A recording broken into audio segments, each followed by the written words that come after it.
Hello, welcome to my sewing room. This is my sewing space. I'm going to give you a quick tour around. It's not a huge room, so it won't take too long. This here is my sewing station.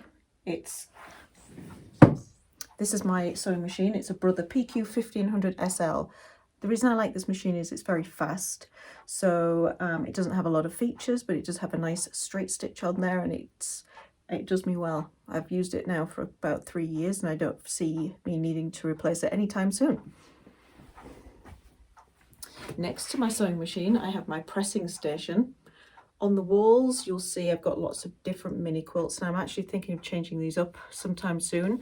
These are all from swaps that I have participated in the last 5 or 6 years. Then, as we get further around the room, I have down here are my scrap drawers, and this is where I categorize them all. It's like a filing cabinet, and it's all done by color. So my most frequently used ones are these browns and whites down here. So this is a really full drawer, but when you're making animal quilts, that's the colors that you use the most of. The cabinets next to it, I've actually got 2 very similar cabinets to this.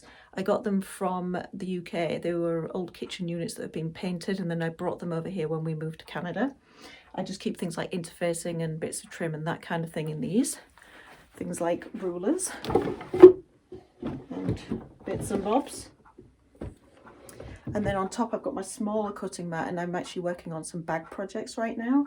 So you can't really see it underneath the mess, but I have a smaller cutting station, and then I'm lucky enough to have this big table in the middle of the room, which is where my other cutting station is. And this is just a quilt that I'm working on right now. I took a pause from it for a few months, but I'm going to be quilting this up very soon.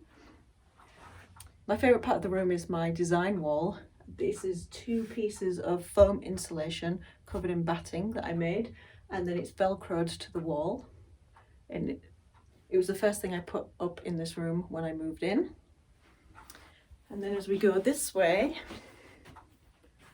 I have more shelves and storage for things like books. I also knit, so I've got a bit of yarn and that kind of thing, and a couple more machines on here for if I do need to zigzag stitch something, and some bags that I've made as well, because I do like to make bags and clothes.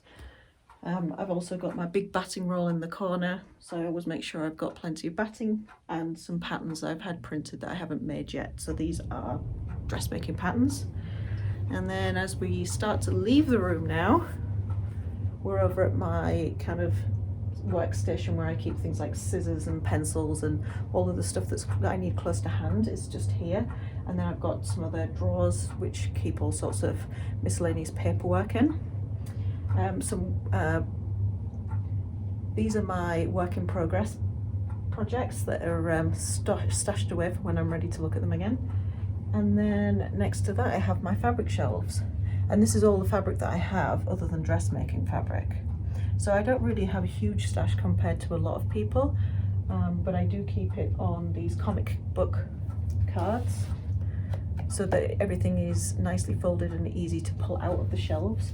I keep anything from a fat quarter upwards on these cards. I know that a lot of people use them for larger cuts of fabric, whereas I like to keep my fat quarters on view as well.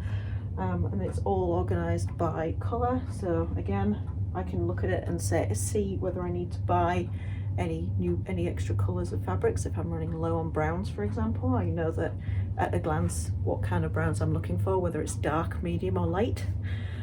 And then that's it really. That's the end of the room.